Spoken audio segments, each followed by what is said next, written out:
How's it going, guys? Welcome back to Garry's Mod, and today we're going to be taking a look at a map that is nothing short of art. And that's because, well, it is art. This is a map based upon Van Gogh's paintings. He's done quite a few over the years. By over the years, I mean like in the past. And this man has made some of the most beautiful and amazing paintings, well, ever. Like the famous Starry Night. And our journey starts by entering the mansion, which leads into a few different corridors, but one in particular is one that I definitely have an interest in, and that is the recreation of the bedroom. So the bedroom is one of his most famous paintings. In fact, just entering this room, I even got flashbacks of that painting, and I think this is a really beautiful recreation of it. Now, I know some of you guys might be thinking, whoa, Necros, what even is this you're doing right now? Well, I thought this would be a really cool time to showcase a more chill and beautiful map. In fact, this is a very old map by Nipper, and I'm sure many of you know Nipper because he was behind a lot of the abstract maps in the past. Him and the J2 crew made so many amazing maps for Counter-Strike in the past, and this map was definitely one of them. This is the courtyard area where I imagine a bomb would be planted because, of course, these were originally made for Counter-Strike. Now, going from here, there are a few different areas that we can visit, but for now, we're going to go through the top floor, lead down these corridors. You're going to see a few more paintings on the walls, but now we go down into this pretty creepy looking tunnel. But no worries, because at the end of this tunnel, well, we have an incredibly beautiful terrace that we can walk along and enjoy the 2D trees. Alright, so obviously this doesn't seem like much, but imagine playing in 2006 on Counter-Strike on this map and looking up and just seeing this beautiful starry sky everywhere you go. Going to the end of the trail, we have yet another bend, and this is going to take us into a beautiful billiard room.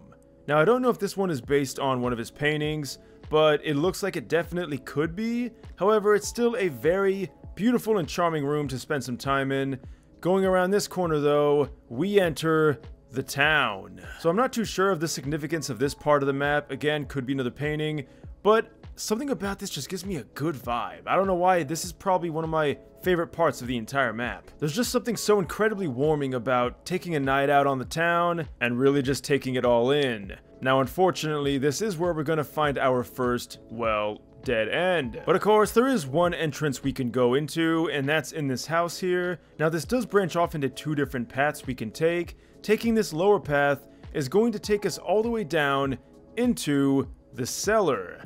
Now, down here, there's not a whole lot going on. It's more so a secret path that eventually leads to an incredible vantage point, which, of course, Counter-Strike is a game where getting the advantage is pretty important.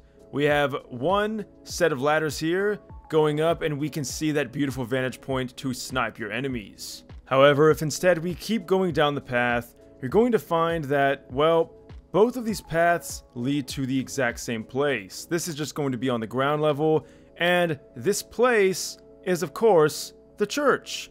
Now, the church is going to act as the other bomb planting site, which I think is pretty cool, and this is also the last part of the map. But there is still a few things that I missed. For instance, if you found your way here and you wanted to go back to the town, well, no worries. Simply take this little tunnel, and it'll wrap you back out into the town again, which is brilliant. I didn't even see this entrance my first pass through, so I'm definitely glad that I took it back. So I didn't even realize it before, but those advantage points I mentioned earlier is actually just the inside of the church, so it's not super big. There's not a whole lot to explore, unfortunately. But now we have one path left to take, and my friends, I'm sure you probably know where this goes. This is going to take us all the way back to the beginning. We are back at the mansion, and that is a very quick run through of the Van Gogh map by Nipper. I'm not gonna lie to you guys, doing this map was an absolute treat. It took me back to those good days of doing the abstract map showcases, and more so just playing on the maps themselves, because they really do kind of just take me back to my happy place in a way, and I'm so thankful that we do have these maps. So thank you to Nipper, thank you to the J2 crew for making these memorable maps. Even though I never played Counter-Strike back in the day, it kind of feels like I did in a way. Like, I have these memories of moments that I never really experienced, and that I think is a very powerful thing. So guys, let me know your thoughts about this map down below. As always, links will be in the description. I want to thank you guys so much for watching this until the end. And until next time, guys, thanks for watching and farewell.